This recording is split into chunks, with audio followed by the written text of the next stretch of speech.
दांत वाली बहू। रंजना कभी ब्रश नहीं करती थी। उसे कितनी बार उसके माँ बाप ने डांटा, लेकिन उसका कोई असर उस पर होता ही नहीं था, जिस कारण से उसके दांत पीले पीले हो जाते हैं। शादी के बाद। अरे बहू, वैसे तो तुझ में कोई कमी नहीं है, पर तेरे दांत इतने पीले कैसे हैं बेटा? कैसे मतलब? कोई सर्जरी थोड़ी ना कराई है। वो तो क्या नाम, मैं ब्रश नहीं करती थी तो पीले हो गए। अब क्या करूं? आप कहें तो लाल करवा लूं या फिर काले? यार ये क्या है, क्यों माँ से लड़ रही हो? लड़ रही हूँ? अरे मैं लड़ रही हूँ या ये बोल रही है कि दांत पीले हैं, पीले। अरे तपस्या थोड़ी ना की है इन्हें पीले करने के लिए। बकायदा ब्रश नहीं किया है 20 साल तक, तब जाकर। छी, कैसी बात कर रही हो? ये उस वक्त तो पीले नहीं थे जब हम लोग तुम्हें देखने आए थे। अरे तब साफ करवा लिया होगा डेंटिस्ट के पास जाकर। अब देखो कैसे पीले पीले लग रहे हैं। रंजना सास की तरफ गुस्से से देखती है। फिर शुरू हो गई पीले पीले पीले।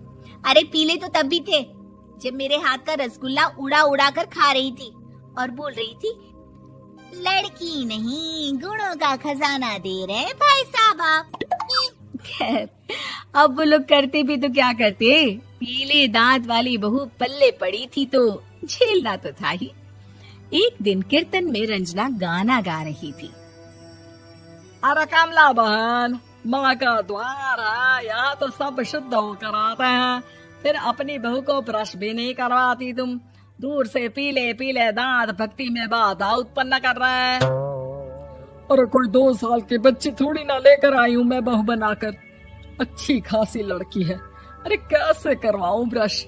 ये तो उसे खुद करना चाहिए ना। अब माँ बाप तो इसके जैसे तैसे निपटा दिए, ये नहीं सोचा कि सास कैसे संभालेगी। सास बहू को लेकर घर आ जाती है, लेकिन सोच लेती है कि अब इसे लेकर कहीं नहीं जाएगी। अगले रोज बहू कहती है, अरे क्या हो गया, मंदिर नहीं जाना क्या? कीर्तन का वक्त हो रहा है।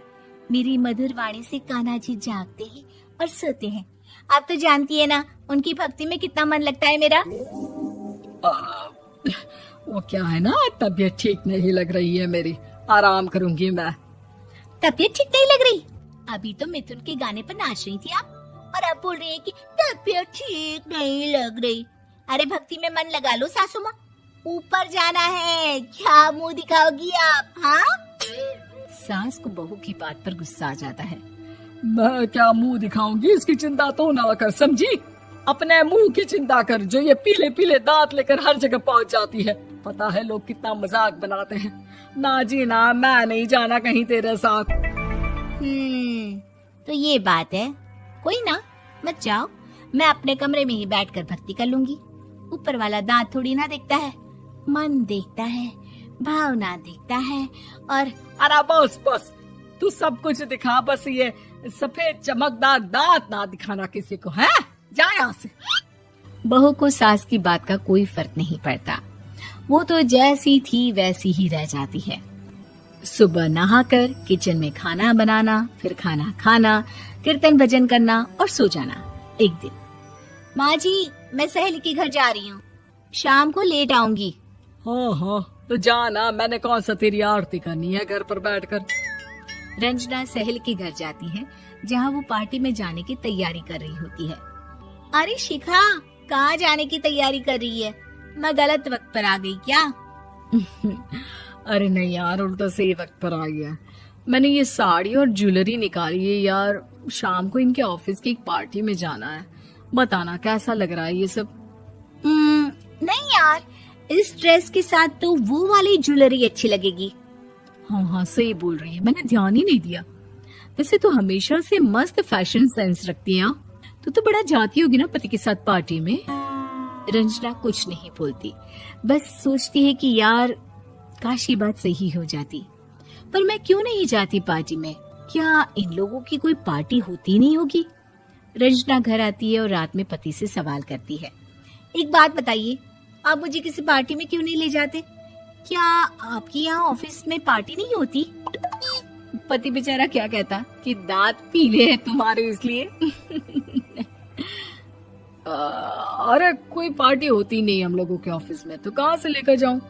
और मार्केट, मॉल, कहीं वीकेंड घूमना, कहीं तो।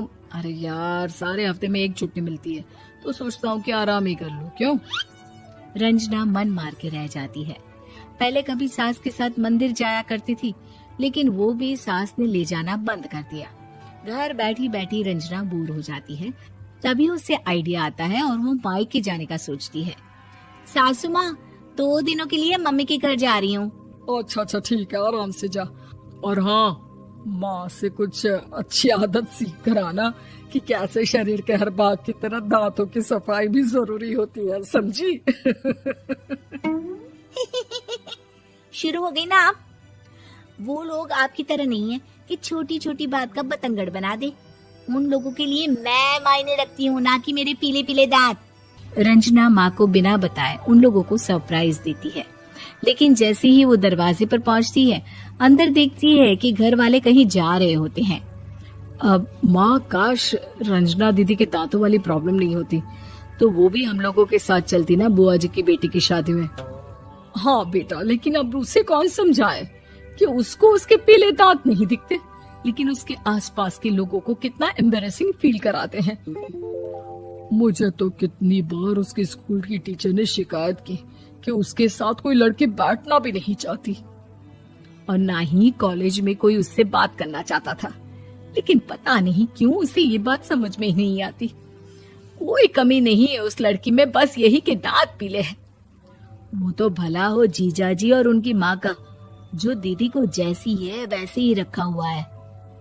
रंजना को अपने घर वालों की बात सुनकर बहुत दुख होता है। वो सोचती है कि वो क्या करे, लेकिन फिर वो सीधा डेंटिस्ट के पास जाती है, अपने दांत चमकाती है और कसम खाती है कि वो रोज ब्रश करेगी। अरे क्या हो गया? तुम तो 2 दिनों के लिए गई थी ना। पर कोई ना, अच्छा है, चलो आ गई तो। रंजना सास के सामने आकर खड़ी हो जाती है और पूरी स्माइल करती है, उसके चमकदार दांतों को दिखाती हुई।